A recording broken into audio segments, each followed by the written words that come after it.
Hello दोस्तों, स्वागत है आपका आज के हमारे नए क्लास में। और आज हम क्लास 12 के स्टूडेंट्स के लिए फिजिक्स में टॉपिक लेकर आए हैं, ट्रांजिस्टर का उपयोग प्रवर्धक के रूप में आप किस प्रकार से कर सकते हैं। अगर पहली बार आप वीडियो देख रहे हैं तो बता देते हैं, हमारी प्लेलिस्ट अलग से हमने बना रखी है अर्धचालक इलेक्ट्रॉनिकी, जो आपका चैप्टर 2 पार्ट में है, जो इलेक्ट्रॉनिक्स यूनिट में है। तो इसमें देखिए पूरी अलग से प्लेलिस्ट बना दी गई, पूरे चैप्टर को अच्छे से डिटेल किया गया है, काफ़ी सारे टॉपिक समझा चुके हैं, बस थोड़ा सा ही चैप्टर और बचा हुआ है, वो भी कवर करवा देंगे। और न्यूमेरिकल्स भी आपको इसी प्लेलिस्ट में मिल जाएंगे। तो आई होप आपको समझ में आ गया होगा। चलिए स्टार्ट करते हैं आज की क्लास को। यहाँ पर देखिए आप ट्रांजिस्टर जो है वो किस प्रकार से यूज कर सकते हैं। प्रवर्धक, प्रवर्धक क्या होता है? एम्पलीफायर। आपने देखा होगा एम्पलीफायर का यूज किस लिए करते हैं? आवाज को बढ़ाने के लिए। कोई भी आवाज है इसको, जो आवाज है इसको बढ़ाने के लिए एम्पलीफायर का यूज करते हैं। आई होप आपने देखा भी होगा। फिलहाल इसका यूज हम एम्पलीफायर के रूप में किस तरीके से कर सकते हैं वो आपको बताएंगे।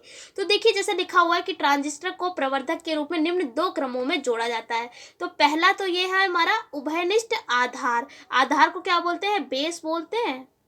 तो उभयनिष्ठ का मतलब क्या होता है? कॉमन। यानी यहाँ पर जो बेस होगा वो क्या होगा? कॉमन होगा। यानी पीएनपी ट्रांजिस्टर जो है, पहला तो यही हो गया उभयनिष्ठ आधार। जो सेकंड वाला है वो क्या है हमारा? उभयनिष्ठ क्या है? उत्सर्जक। यानी वहां पर क्या है? एमीटर जो है वो क्या हो जाएगा? उभयनिष्ठ यानी कॉमन हो जाएगा। फिलहाल आज के क्लास में हम आपको बताएंगे उभयनिष्ठ आधार प्रवर्धक के रूप में। इसके अगले वाले क्लास में आपको उभयनिष्ठ उत्सर्जक वाला भी मिल जाएगा। तो सबसे पहले आप हेडिंग डालेंगे धारा लाभ, जिसको हम करंट गेन भी बोलते हैं। इसमें क्या होता है? फॉर्मूला केवल आप याद कर लीजिए, ये तो आप खुद ही लिख ही लेंगे। फॉर्मूला क्या होता है धारा लाभ का? धारा लाभ को हम अल्फा से लिखते हैं। कब? जब कहा जा रहा है, देखिए यहाँ पर आपको कंफ्यूज ना हो, अगर है उभयनिष्ठ आधार तो धारा लाभ को हम किससे लिखेंगे? अल्फा से। अगर आगे हम आपको उभयनिष्ठ जब उत्सर्जक पढ़ाएंगे तो उसमें धारा लाभ को बीटा से लिखा गया है, ठीक है। और फिर अल्फा बीटा में रिलेशन भी होता है, वो भी आपको बताएंगे जब टाइम आएगा। फिलहाल यहाँ पर आप ये बात याद रखें कि उभयनिष्ठ आधार जब है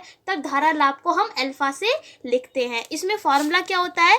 अल्फा बराबर डेल्टा IC अपॉन में डेल्टा IE। डेल्टा हम बोलते हैं परिवर्तन, जब भी परिवर्तन होता है तो हम डेल्टा लगा देते हैं। IC तो आपको पता ही होगा, C फॉर कलेक्टर यानी संग्राहक, I फॉर धारा, करंट बोलते हैं। तो IC क्या होगी? संग्राहक धारा, और IE क्या होगी? उत्सर्जक धारा। अगर आप लिखेंगे डेफिनेशन तो इसकी किस तरीके से लिख देंगे कि संग्राहक धारा में परिवर्तन, देखिए क्या डेल्टा IC यानी संग्राहक धारा में परिवर्तन और उत्सर्जक धारा में परिवर्तन के अनुपात, देखिए बटा है तो इसलिए अनुपात को हम क्या कहते हैं? धारा लाभ कहते हैं। सेम यहाँ पर ये जो है ये ऐसा ही लिखा हुआ, चाहे आप पढ़ सकते हैं। उसके बाद सेकंड पॉइंट है वोल्टेज लाभ। वोल्टेज लाभ भी बहुत आसान है, ये भी फॉर्मूला ही आप याद कर लीजिए। वोल्टेज लाभ बराबर होता है आउटपुट वोल्टेज, यानी कि VO आप लिख सकते हैं। O फॉर यहाँ पर आउटपुट हो जाएगा, V फॉर यहाँ पर वोल्टेज हो जाएगा, ठीक है। और नीचे क्या हो जाएगा? बटे में इनपुट वोल्टेज। तो इसकी डेफिनेशन आप कैसे लिखेंगे कि आउटपुट वोल्टेज में परिवर्तन और इनपुट वोल्टेज में परिवर्तन के अनुपात को हम क्या कहते हैं?